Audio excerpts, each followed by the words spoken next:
warahmatullahi wabarakatuh. Bagaimana kabarnya hari ini anak-anak? Sehat? Alhamdulillah kalau anak-anak ibu sehat semuanya.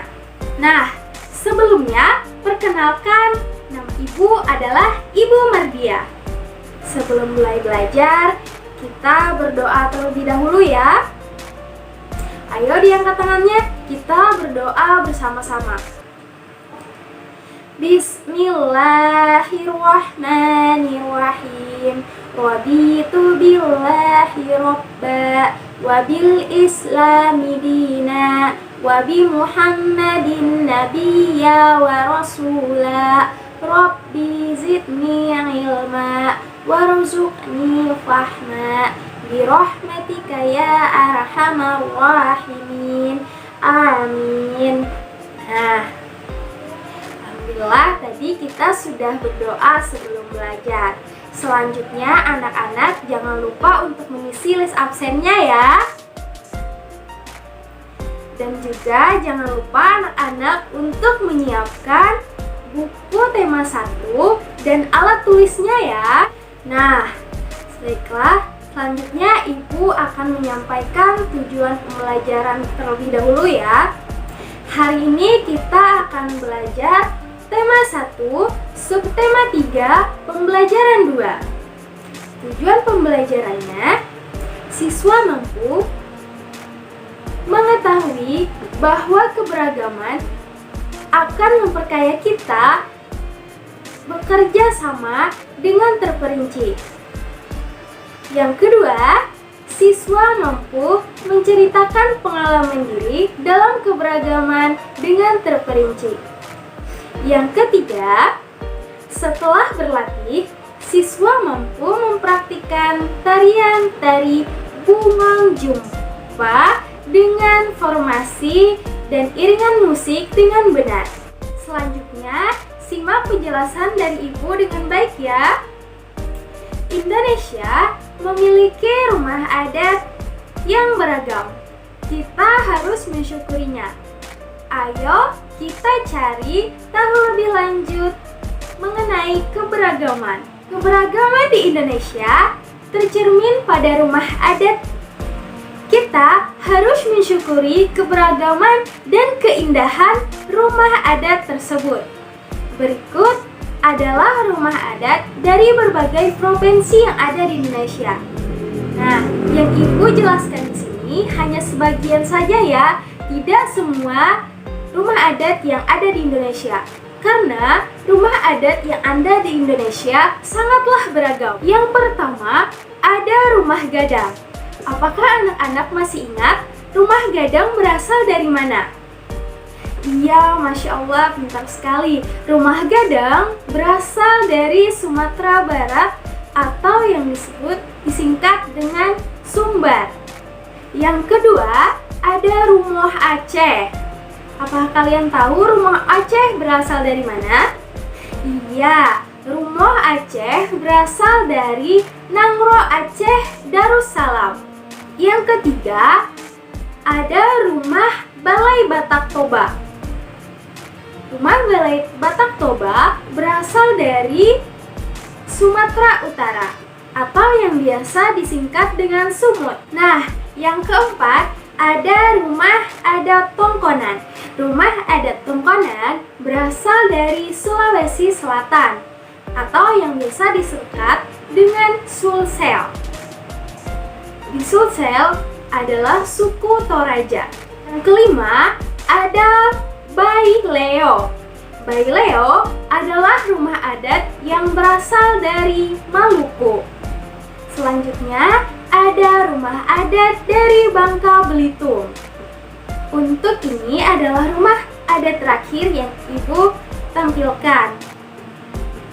Apakah kalian tahu rumah adat dari mana? Tentu tidak asing bukan? Karena ini rumah adat yang berasal dari daerah kita, yaitu Kalimantan Selatan. Apa nama rumah adatnya? Ya, nama rumah adatnya adalah Rumah Adat Bubungan Tinggi. Masya Allah ya, bentuk rumah-rumah adat yang ada di Indonesia sangat beragam dan bentuknya yang unik-unik. Selanjutnya, kita membaca cerita berikut bersama-sama ya, dengan judul Mozaik Kreasi Bersama. Lani duduk termenung di meja ruang tengah rumahnya. Di hadapannya terbentang sebuah karton yang besar. Masih kosong. Pak Burhan memberi tugas kepada anak-anak untuk membuat mozaik kreasi sendiri. Tugas tersebut harus dilakukan secara berpasangan. Lani berpasangan dengan Edo. Sejak kemarin, Lani sudah mencari ide untuk tugas tersebut. Tetapi, ia belum menemukan yang sesuai.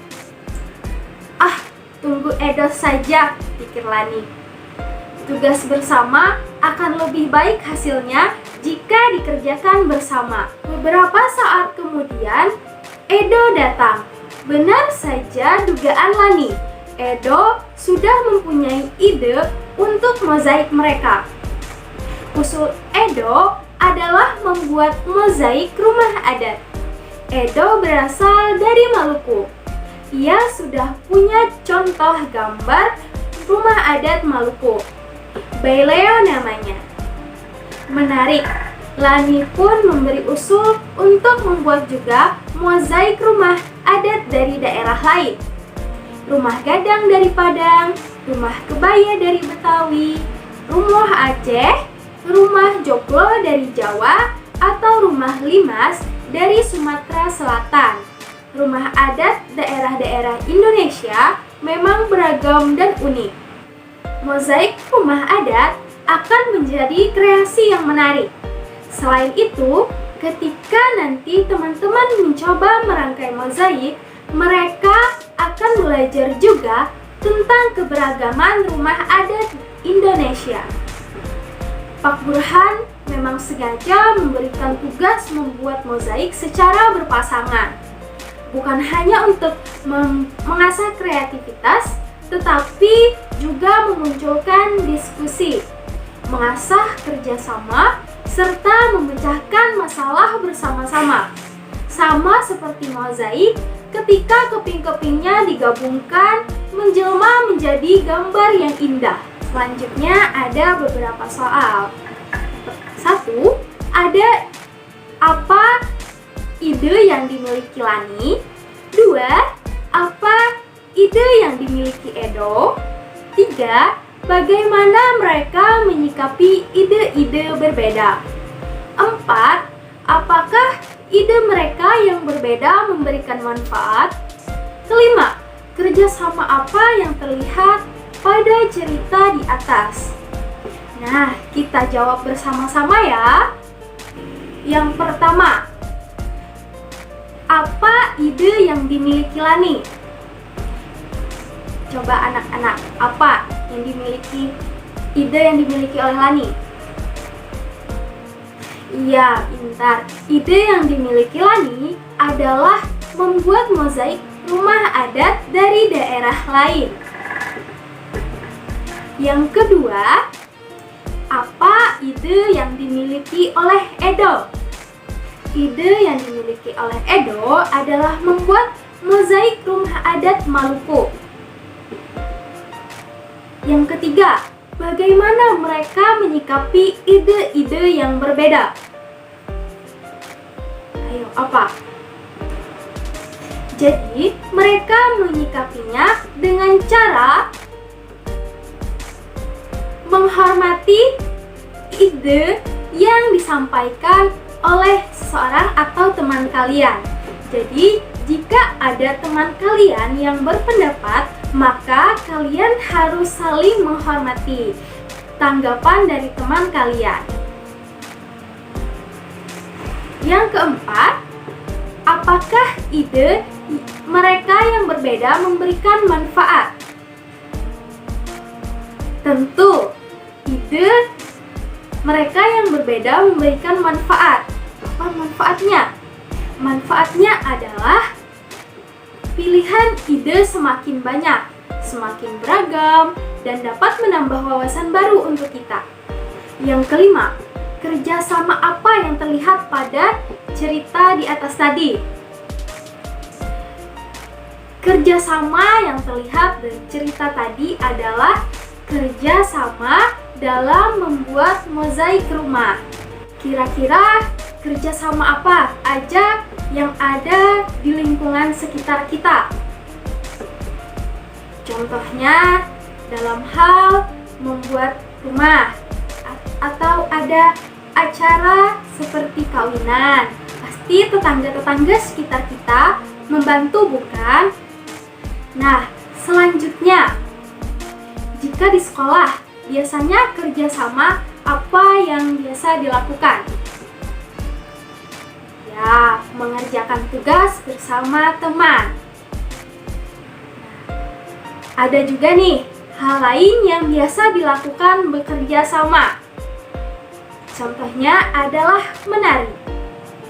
Sebelumnya kalian sudah pernah belajar tarian tari Bungong Jumpa, gerakan dasar, gerakan A sampai E, bukan? Nah, di sini ada beberapa contoh formasi gerakan tarian tari Bungong Jumpa. Yang pertama, gerakan horizontal pada formasi gerakan A. Contohnya pada gambar berikut. Kedua, ada formasi huruf V. Formasi gerakan B. Ketiga, formasi huruf O, yaitu formasi pada gerakan C. Yang keempat, ada formasi huruf zigzag, yaitu formasi pada gerakan D. Nah, itulah tadi beberapa formasi tentang tarian tari Bungong Jumpa. Kalian bisa mempelajarinya bersama teman kalian.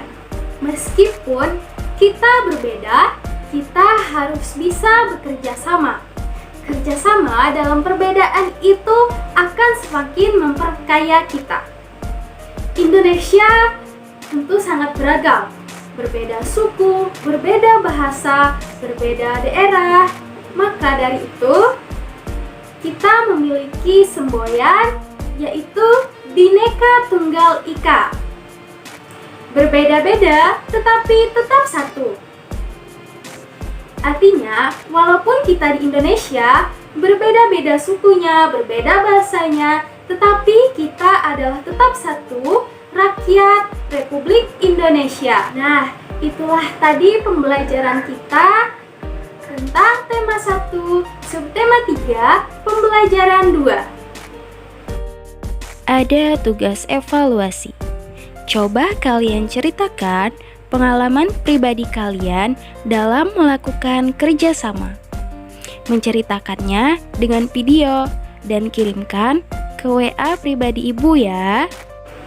Sebelum mengakhiri pembelajaran hari ini, marilah kita berdoa bersama-sama.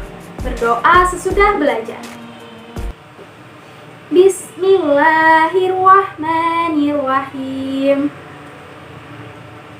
Allahumma arinal haqqa haqqa wa arinal batila batila warzuqna ijtinaba. Rabbana atina fid dunya hasanah wa fil akhirati hasanah wa qina adzabannar. Walhamdulillahi rabbil alamin. Assalamualaikum warahmatullahi wabarakatuh. Sampai jumpa lagi.